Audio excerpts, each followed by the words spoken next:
Estamos aqui em um sistema de criação de aves, né, num espaço de criação semi-extensivo. Quando a gente fala no sistema de criação semi-extensivo, a gente se fala de um modelo em que as galinhas elas ficam parte do tempo presas, né, em outro momento elas tendem a ir para a questão de pasteio, né? Então aqui é quase que extensivo, elas ficam presas, digamos que raramente, né? Mas, no entanto, elas ficam no sistema de piquete, em que está todo cercado, né? Então, vamos considerar aí que seja semi-extensivo mesmo. E aqui, como o vídeo, ele nos remete à importância da criação de galinhas caipiras, é interessante que a gente faça essa visão do que é a galinha caipira, né? Ela é criada de forma mais solta, né? Ela pode ter, incluso na sua alimentação, variações tanto de rações complementares, rações balanceadas, quanto também de alimentos, né? Então é um tipo de criação que faz com que as aves elas recebam também um manejo sanitário, de instalação, né? E reprodutivo também adequado. E muitas pessoas têm a visão de que porque a galinha caipira a gente deve cuidar de qualquer forma, né? E não é dessa forma. Principalmente quando você visa a criação de aves como algo que vem lhe trazer lucratividade. Outra coisa bem interessante de se falar é que as galinhas caipiras elas foram introduzidas aqui no Brasil, elas vieram com os nossos colonizadores, né? E ao decorrer do tempo elas foram sofrendo algumas alterações genéticas, né? Através de cruzamento de algumas raças, né? Com algumas raças que vinham aí desses países que nos colonizaram. E aí, dessa forma, ao longo dos tempos, também foram desenvolvidas outras raças de galinhas caipiras, principalmente essas que vêm com a questão de adaptabilidade, né? Questão climática, questão de conversão. Então, muitas pessoas creem também que as aves caipiras, elas são nativas, né? Algumas são nativas, mas a maior parte não, né? E que elas são qualquer raça, elas são um tipo de animal discriminado, e não é. Né? Ela é comercial. Hoje a produção e a criação de aves caipira ela vem crescendo muito, né? Mais de 30%, até mesmo porque diante das grandes vantagens que essa criação e que essa ave apresenta aí no mercado. Logo, pensamos que a galinha caipira, para conhecer ela, normalmente a gente tende a conhecer pela rusticidade, né? Pela questão da carne, que é uma carne mais dura, uma carne saborosa, e pela questão também do ovo, que tem de ter a casca vermelha, né? E a gema também muito escura, né? Mais amarelada, quase indo para o tom alaranjado, nesse aspecto. Mas é importante citar que, principalmente nos padrões, né, de dispersão, que a gente fala bastante, muitas galinhas, muitas espécies, elas estão aí de forma a estar clonando essas características, ou seja, nem todo ovo que é vermelho é de galinha caipira e nem toda gema que é avermelhada, que é alaranjada também é de galinha caipira, né? Uma das formas da gente estar vendo isso hoje é simplesmente com os produtos que são certificados, né? Hoje já existem certificadoras que são especializadas nesse ramo de ir na sua criação, de ver se a criação é realmente caipira, de ver se o ovo é de qualidade e tudo mais. Dentre outras coisas que é muito interessante a gente frisar nesse sistema é o alto crescimento, né? No entanto, ainda no Brasil as pessoas não tendem a criar tanto a galinha caipira. A gente sabe que na zona rural, né, nas comunidades tradicionais, essa atividade já é bem feita. No entanto, as pessoas hoje, os criadores também tendem a procurar outros tipos de raças e raças comerciais, né? E muitas das vezes optam pela galinha de granja. Em muitos sistemas, em muitas criações, em muitas UPFs, a gente observa também a falta de conhecimento de algumas pessoas em estarem aderindo à galinha de granja e não à galinha caipira, né? Até mesmo pelo fato do baixo custo da galinha de granja.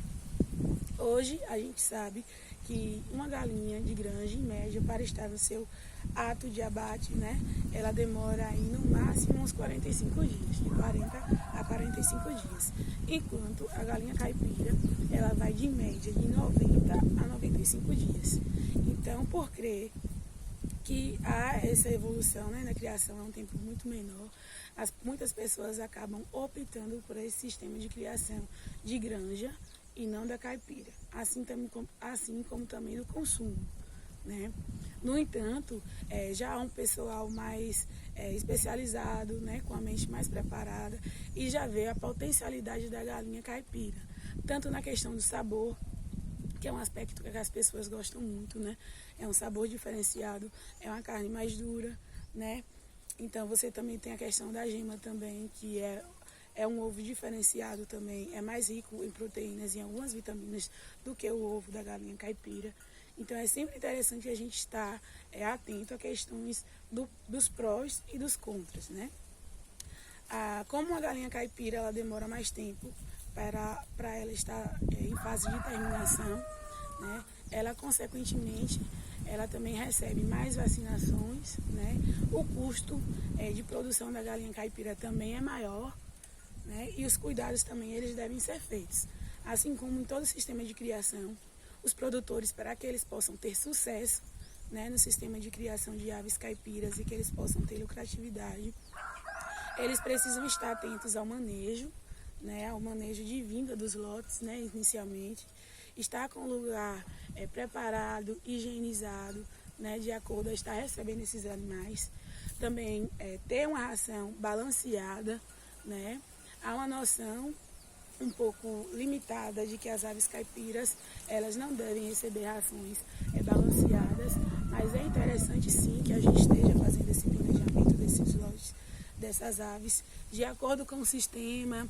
Se eu tenho um sistema misto, o que é um sistema misto? Se eu tenho uma galinha que é para corte e para postura, elas têm que receber uma alimentação adequada para esse sistema. Se eu tenho um lote que é para postura, elas devem receber a ração de postura, que vai se adequar às necessidades de formação desse ovo, né? E se eu tenho um sistema de lote de criação para a questão do corte, elas têm que receber uma ração adequada para a questão de conversão alimentar. O que é a conversão alimentar, né? É uma ração que ela pode ser convertida para a questão de ganho de peso. Então, as aves, elas devem receber nesse sistema de criação rações balanceadas que venham a se adequar à sua finalidade, né? Seja de corte ou seja de postura. Assim como também a gente deve ter uma ração adequada às terminações, né? E ao sistema que eles pertencem à idade. No caso, os pintinhos eles não vão receber a mesma ração que uma galinha de postura, né? Que uma galinha na sua fase terminal. Então isso daí vai se adequando. Outra coisa muito interessante nesse sistema é a questão de vacinações. Antes de tudo, até no primeiro dia, né, do pinto, na fase de pintinhos, eles recebem vacinações. E a gente deve estar muito adequado, porque na maioria das vezes a gente não dá as vacinas para essas aves. Em muitos casos, principalmente quando a gente tem outros sistemas de criações, seja de ovinos, de bovinos e suínos, a gente tende a querer vacinar mais do que as aves. Ou então, a gente tem um sistema de querer vacinar ou estar inserindo antibióticos, alguma via de tratamento nessas aves quando elas já estão acometidas pelas doenças, né? Então, as aves, elas têm muitas doenças que chegam a atacar de forma rápida, né? Elas se instalam, elas passam de umas para outras de forma muito rápida. E para que isso não aconteça, para que a gente venha a estar fazendo o sistema de prevenção, é muito interessante que a gente tenha uma tabela de vacinações adequadas, né? Outra coisa muito interessante que a gente deve sempre pautar é a importância do manejo sanitário, né? Ao longo do vídeo vocês vão observar a limpeza de alguns aviários, algumas práticas que a gente pode estar desenvolvendo para melhor a criação, principalmente no manejo sanitário, mas é sempre bom a gente frisar a importância de estar mantendo o local sempre limpo, né? Inclusive na questão de estar fazendo a inspeção do local, né? Utilizando de desinfetantes, estar removendo as camas, né? Estar fazendo o vazio sanitário. O que é o vazio sanitário?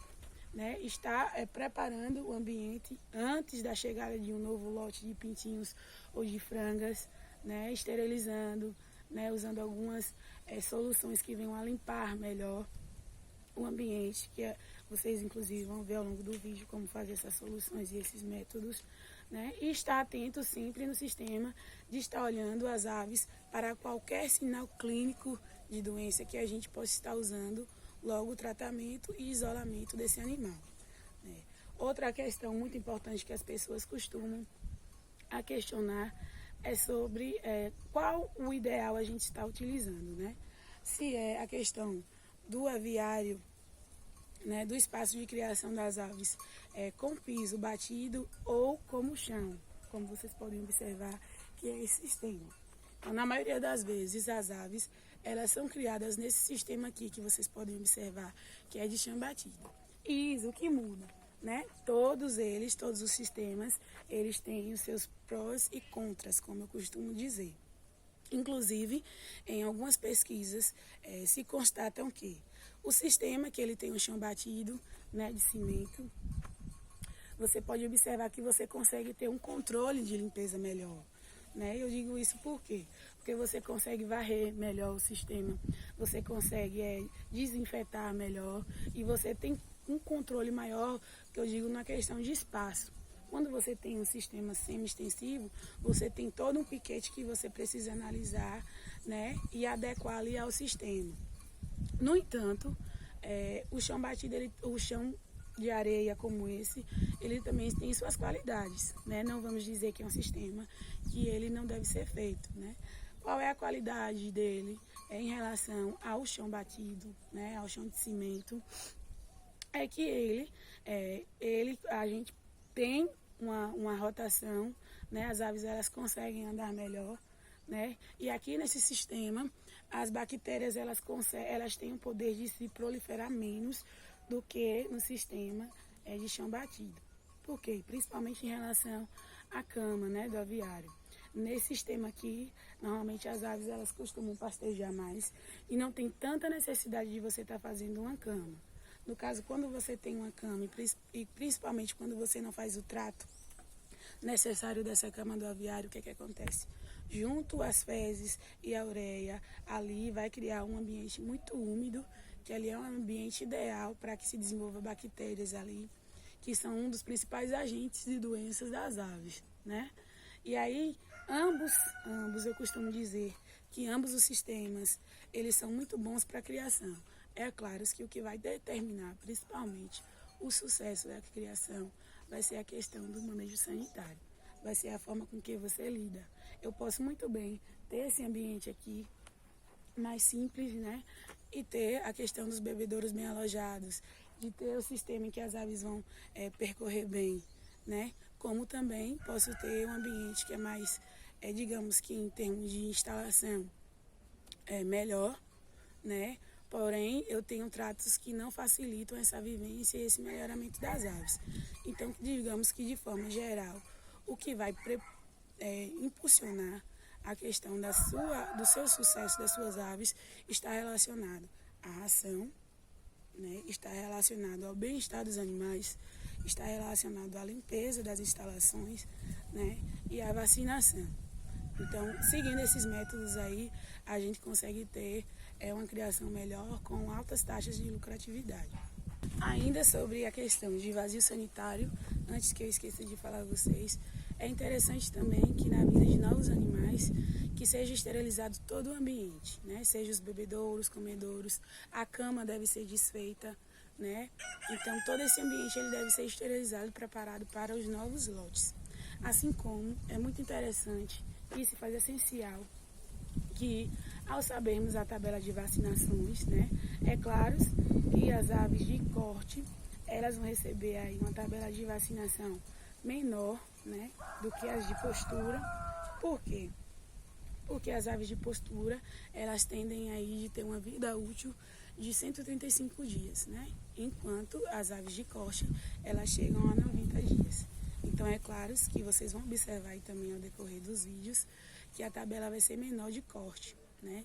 E antes de tudo, é muito interessante que os agricultores, que os criadores, eles tenham uma noção de como está utilizando esse remédio. Por quê? Porque muitos não sabem a via de aplicação e algumas vacinas, elas determinam um tempo de uso menor, né, chegando a ser 12 horas, né, outras podem ser refrigeradas, outras não.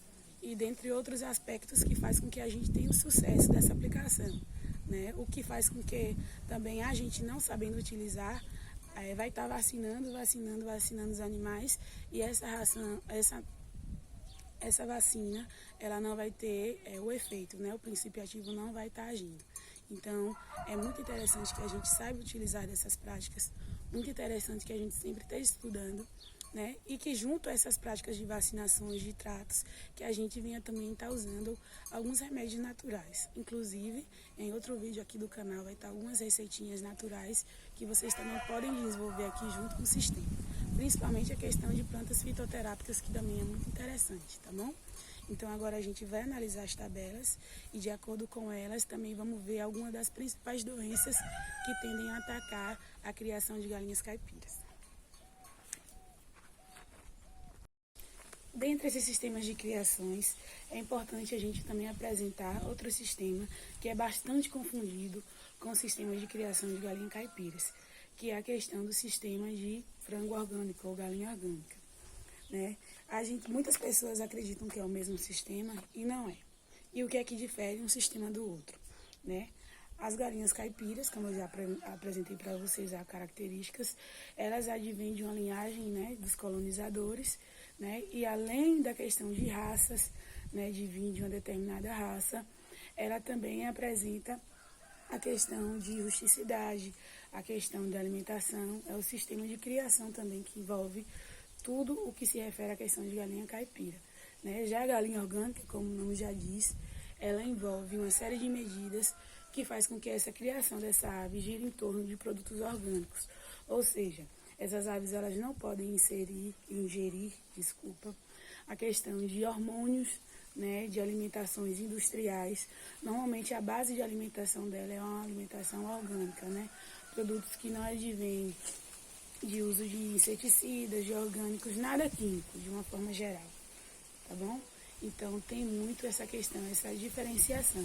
E normalmente, como na base dos alimentos orgânicos e de criação orgânica, para que ela receba esse nome, ela deve conter um selo orgânico, né? Novamente, estou falando das galinhas orgânicas.